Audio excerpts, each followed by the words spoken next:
ಸುನಿಲ್ ಛೆಟ್ರಿ ಇತ್ತೀಚೆಗೆ ಸುದ್ದಿಯಲ್ಲಿದ್ದು, ಇವರು ಯಾವ ಕ್ರೀಡೆಗೆ ಸಂಬಂಧಿಸಿದ್ದಾರೆ? ಸುನಿಲ್ ಛೆಟ್ರಿ ಇವರು ಫುಟ್ಬಾಲ್ ಕ್ರೀಡೆಗೆ ಸಂಬಂಧಿಸಿದವರು.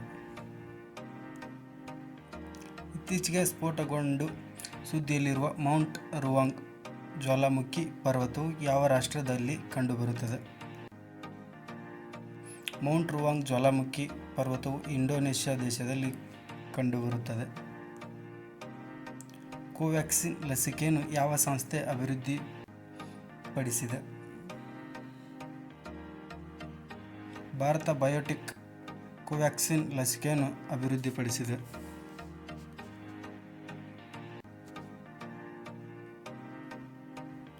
ಭಾರತದ ಅತಿ ವಿಸ್ತಾರವಾದ ಪ್ರಾಕೃತಿಕ ವಿಭಾಗ ಯಾವುದು? ಪರ್ಯಾಯ ಪ್ರಸ್ಥಭೂಮಿ. ಇದು ಭಾರತದ ಅತಿ ವಿಸ್ತಾರವಾದ ಪ್ರಾಕೃತಿಕ ವಿಭಾಗವಾಗಿದೆ. ಭಾರತೀಯ ಅಥ್ಲೆಟಿಕ್ ಫೆಡರೇಷನ್ ಇತ್ತೀಚೆಗೆ ಯಾವ ಕ್ರೀಡಾ ಉಡುಪುಗಳ ಬ್ರ್ಯಾಂಡ್ ಜೊತೆಗೆ ಒಪ್ಪಂದ ಮಾಡಿಕೊಂಡಿದೆ? ಪೂಮಾ ಜೊತೆಗೆ ಒಪ್ಪಂದ ಮಾಡಿಕೊಂಡಿದೆ. ಏಷ್ಯಾದ ಪ್ರಥಮ ಜಲವಿದ್ಯುತ್ ಘಟಕ ಯೋಜನೆ ಪ್ರಾರಂಭವಾದ ಸ್ಥಳ ಯಾವುದು? ಶಿವನಸಮುದ್ರ. ಇದು ಏಷ್ಯಾದ ಪ್ರಥಮ ಜಲವಿದ್ಯುತ್ ಘಟಕ ಯೋಜನೆಯಾಗಿದೆ.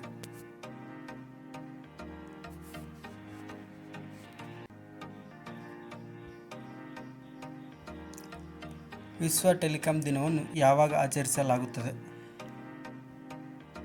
ಮೇ 17ರಂದು ವಿಶ್ವ ಟೆಲಿಕಾಂ ದಿನವನ್ನು ಆಚರಿಸಲಾಗುತ್ತದೆ. ಭೀಮ್ಸೇನ್ ಜೋಶಿ ಅವರು ಪ್ರಖ್ಯಾತ ಡ್ಯಾಶ್ ಸಂಗೀತಗಾರರಾಗಿದ್ದಾರೆ. ಭೀಮ್ಸೇನ್ ಜೋಶಿ ಇವರೊಬ್ಬರು ಹಿಂದೂಸ್ತಾನಿ ಸಂಗೀತಗಾರರಾಗಿದ್ದಾರೆ. ಮೈಸೂರಿನ 1935ರಲ್ಲಿ ಮೊದಲನೆಯದಾಗಿ ರೇಡಿಯೋ ಸ್ಟೇಷನ್ ಸ್ಥಾಪಿಸಿದವರು ಯಾರು? Doctor M V Gopalaswamy. ಇವರು ಮೈಸೂರಿನಲ್ಲಿ 1935ರಲ್ಲಿ ಮೊದಲನೆಯದಾಗಿ ರೇಡಿಯೋ ಸ್ಟೇಷನ್ ಸ್ಥಾಪಿಸಿದರು.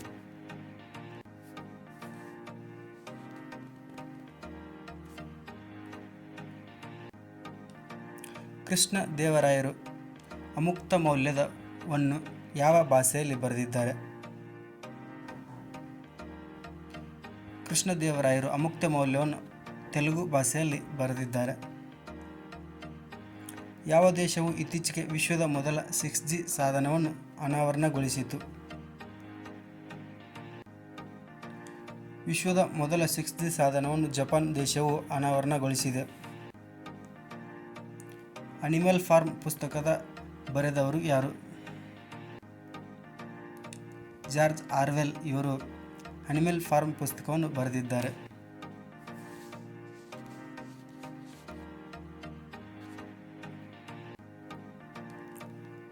ಇತ್ತೀಚೆಗೆ ಶಿಕ್ಷಣದಲ್ಲಿ ಅತ್ಯುತ್ತಮ ಕೊಡುಗೆಗಳಿಗಾಗಿ 2024ರ ಗ್ಲೋಬಲ್ ಎಕ್ಸಲೆನ್ಸ್ ಪ್ರಶಸ್ತಿಯನ್ನು ಯಾರಿಗೆ ನೀಡಲಾಗಿದೆ? ಚಂದ್ರಕಾಂತ್ ಸತೀಶ್ ಇವರಿಗೆ ಇತ್ತೀಚೆಗೆ ಶಿಕ್ಷಣದಲ್ಲಿ ಅತ್ಯುತ್ತಮ ಕೊಡುಗೆಗಳಾದ 2024ರ ಗ್ಲೋಬಲ್ ಎಕ್ಸಲೆನ್ಸ್ ಪ್ರಶಸ್ತಿಯನ್ನು ನೀಡಲಾಗಿದೆ. ಬಾಳ್ ಎಂದರೆ ಅರ್ಥವೇನು? ಬಾಳ್ ಎಂದರೆ ಕತ್ತಿ ಎಂದರ್ಥ. ಪ್ರತಿ ವರ್ಷ ಯಾವ ದಿನವನ್ನು ಅಂತಾರಾಷ್ಟ್ರೀಯ ಬೆಳಕಿನ ದಿನವನ್ನಾಗಿ ಆಚರಿಸಲಾಗುತ್ತದೆ?